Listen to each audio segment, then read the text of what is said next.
की तरफ से जो टिप्पणियां निकल करके सामने आई और वक्फ बाय यूजर को लेकर के जो तमाम संदेह थे और कहीं ना कहीं सरकार के 2 प्रोविजंस पर 7 दिन की रोक, किस तरीके से देखते हैं सर इसको? देखिए, सुप्रीम कोर्ट ने इंटरिम रिलीफ दिया। हमारी पार्टी का और all India Muslim personal law board का ये स्टैंड रहा है कि ये पूरा कानून काला कानून है, ये अनकॉन्स्टिट्यूशनल है। इसलिए अनकॉन्स्टिट्यूशनल है ये कि फंडामेंटल राइट्स को वायलेट करता है, चाहे आर्टिकल 14 हो, 15 हो, 25 और 26 और 29 हो।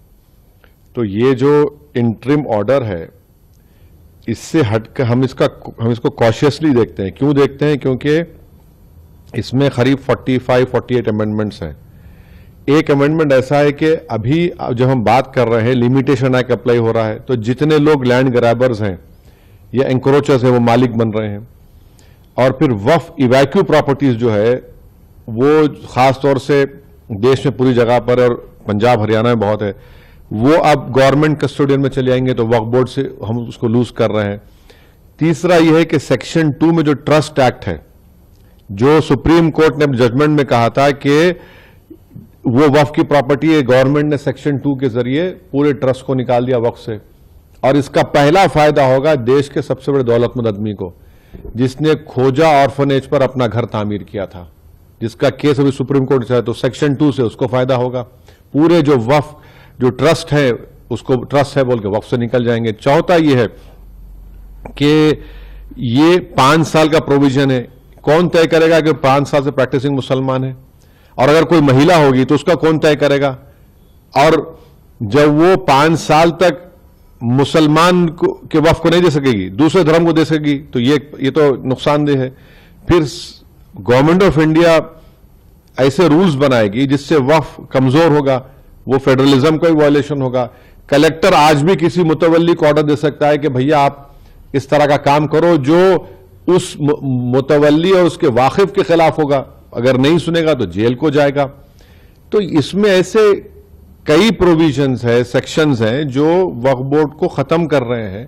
तो एक लीगल बैटल तो हमारी कंटिन्यू रहेगी, हमारा प्रोटेस्ट भी कंटिन्यू रहेगा, क्योंकि सवाल सिर्फ पूरे लॉ के खिलाफ हम लोग हैं जो अनकॉन्स्टिट्यूशनल है और ब्लैक लॉ है, जो वक्फ को बचाने के लिए नहीं लाया गया है, जो वक्फ को लूटने के लिए, वक्फ को बर्बाद करने के लिए, छीनने के लिए लाया गया है। माननीय उच्चतम न्यायालय ने यह भी कहा कि ज्यादा पिटिशंस आई हैं उनको कहीं ना कहीं वो एक तरीके से दिखाई देती हैं, एक ही बात पिटिशन में आती है, तो कुछ पिटिशंस को सुनने की बात कही गई है। 5 ठीक है, सुप्रीम कोर्ट ने कहा है 5 पिटिशन सुनी जाएंगी, बहुत अच्छा है। हम तो यही चाहेंगे कि ऑनरेबल सुप्रीम कोर्ट इसको जल्द से जल्द सुने, क्योंकि इसमें ऐसे कई सेक्शंस हैं जिससे वक्फ को खत्म किया जा रहा है। और हम उम्मीद करते हैं कि सुप्रीम कोर्ट इस पर सुनवाई करेगा और एक कंटिन्यूस बेसिस पर फ्यूचर में सुनवाई होगी। सर, वक्फ कानून के लागू होने के बाद देखा कि देश के कई हिस्सों में हिंसक प्रदर्शन हुए, पश्चिम बंगाल से ज्यादातर तस्वीरें देखिए हिंसा जो हो रही है हम उसका कंडेम करते हैं, चाहे वो एक हिंदू धर्म के बाप बेटे का मॉब लिंचिंग हो या फिर एक मुसलमान की पुलिस फायरिंग में मौत हो। मगर सरकार ने यह कानून क्यों लाया? आपने इस तरह का कानून बनाकर भारत के सोशल फैब्रिक को वीक कर दिया। आपने इस तरह का कानून बनाकर भारत की जनता को पैगाम दिया कि हिंदू धर्म के एंडोमेंट बोर्ड, बौद्ध धर्म के, जैन धर्म के, सिखों के गुरुद्वारा प्रबंधक कमेटी के लिए कानून होगा और मुसलमानों के लिए अलग कानून होगा। ये आपने किया ना काम, सरकार ने किया काम कि आपने बताया, ये नफरत की मिसाल, आपने डिस्क्रिमिनेशन की मिसाल आपने कायम की है। हम तो कह रहे थे पार्लियामेंट के अंदर ज्वाइंट वर्किंग कमेटी में हमने टाइसन नोट भी दिया।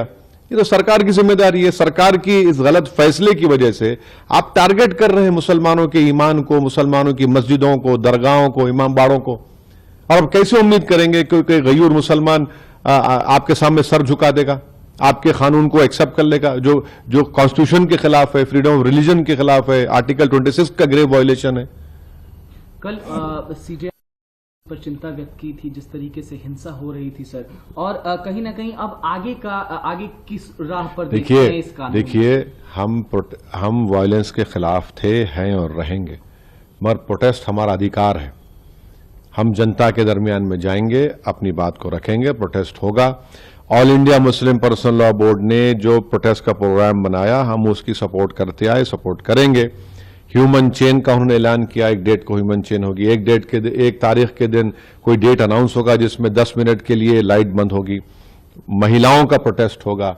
प्रोटेस्ट तो डेमोक्रेसी की रूह है भाई, वरना अगर प्रोटेस्ट नहीं होगा तो फिर डिक्टेटरशिप रह जाएगी, फिर जमहूरियत कहां रहेगी, लोकतंत्र कहां रहेगा। प्रोटेस्ट पीसफुल होना चाहिए और पीसफुल होगा इंशाल्लाह। मुझे मालूम है आपको